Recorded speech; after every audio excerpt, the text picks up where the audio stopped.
Dans Demain nous appartient, William et Renaud sont séquestrés tandis que Sylvain reprend le chemin du travail. De son côté, Georges mène l'enquête, alors que la prise d'otage finit par dégénérer. Jeudi 16 mai 2024 dans Demain nous appartient, également disponible en streaming. CIST la panique au commissariat. Malbec est introuvable. Martin, Karim et Roxane sont inquiets. L'homme a perdu sa femme, il est donc prêt à tout. Et pour cause. À l'hôpital, alors qu'Étienne, accompagné de Nordine, tente de présenter ses excuses à William pour les conséquences de son geste, le mari d'Aurore se voit pointé par une arme. CIST le fameux homme recherché. Tandis que le fils de Myriam fait évacuer l'hôpital, le preneur d'otage explique au mari d'Aurore qu'il doit payer pour la mort de sa femme. Le menaçant de son revolver, il emmène alors le médecin dans la salle de pause des médecins, où se trouve déjà Renaud. Les deux chirurgiens sont retrouvent ainsi séquestrés par l'homme en colère. Malbec explique alors que le jour de leur arrivée à l'hôpital, ils ont été retardés par l'accident de Manon, et que William a soigné sa fille en priorité. L'homme menaçant semble déterminé à faire payer William. Demain nous appartient en avance, Sylvain reprend le travail, Bruno pas dupe. Chez les Moreno, Christelle commence sa journée par une surprise. Elle voit son mari habillé, et prêt à reprendre le travail. Sylvain explique, en effet, avoir recontacté ses anciens clients. Le voyant motivé, l'assistante sociale est positivement étonnée, tandis que Bruno a acheté des viennoiseries pour fêter ça. Pour son retour au travail, CIST chez François qu'il se rend. Et on peut dire que CIST la soupe à la grimace pour Sylvain, le tenant pour responsable du départ de Charlie. Malgré tout, le père de Jessica, Garance Tellier, qui pourrait bientôt revenir à 7, reste professionnel, et tente de réparer tant bien que mal le tableau électrique. De son côté, Christelle est rapidement de retour à la maison, suite à l'évacuation de l'hôpital.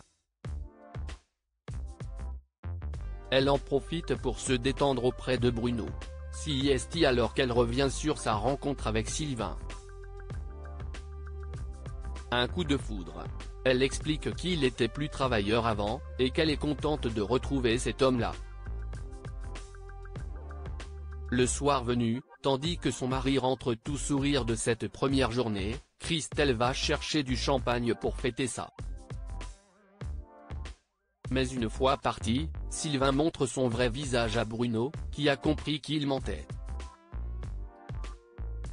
Pour Sylvain, cette première journée a été un enfer. Demain nous appartient en avance, Mona agressive, Georges mène l'enquête au Spoon, tandis qu'Audrey et Nathan se réjouissent du début de la saison touristique, ils découvrent que Mona est en train de préparer une nouvelle carte pour l'été. Le tout sans l'aval de Bart. La trouvant surexcitée, le fils de Bruno se demande si la cuisinière n'est pas droguée. Mais la femme de Damien, Adrien Robe, également chanteur, explique au serveur qu'elle a une nouvelle addiction, le sport. Souhaitant désormais se consacrer à sa propre personne, les prochaines victimes de ce changement de personnalité sont Georges et Lucien. En effet, son fils vient lui demander si elle peut garder le bébé, mais la femme refuse, à sa grande surprise, et sans mettre les formes. Plus tard, alors qu'il est seul avec son fils près de la plage, il explique à l'enfant qu'il est convaincu que sa mère lui ment concernant son emploi du temps. Il compte trouver la vérité. CIST à ce moment qu'il aperçoit Mona avec Mélodie en train de faire du sport. L'appelant, Georges lui demande ce qu'elle fait, comme elle a l'air essoufflée. Elle lui explique être au travail, et qu'elle a des responsabilités. Elle demande alors à son fils de façon agressive de la laisser tranquille. une nouvelle Mona est née.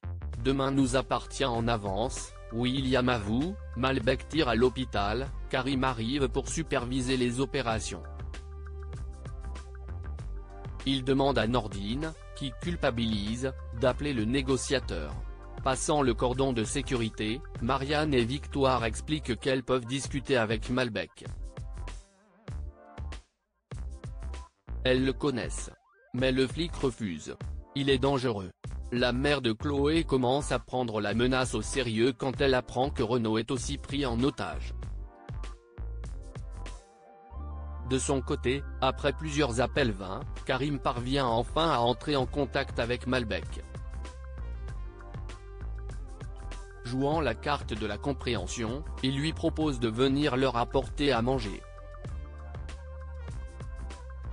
Le preneur d'otage accepte, tandis que l'ancien compagnon d'Anna veut gagner du temps.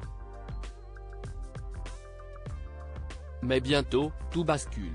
Tandis que le policier se rend auprès de la salle de pause, Malbec demande à William d'avouer sa responsabilité dans la mort de sa femme. Refusant d'abord, il finit par accepter la demande du ravisseur. Malheureusement, l'aveu agit comme un électrochoc pour Malbec. Pour lui, William doit payer. Il pointe alors son arme sur le médecin, et s'apprête à tirer, quand Renaud se jette sur William. À l'extérieur de la pièce, tandis que Karim donne les dernières instructions à ses hommes, on entend un coup de feu.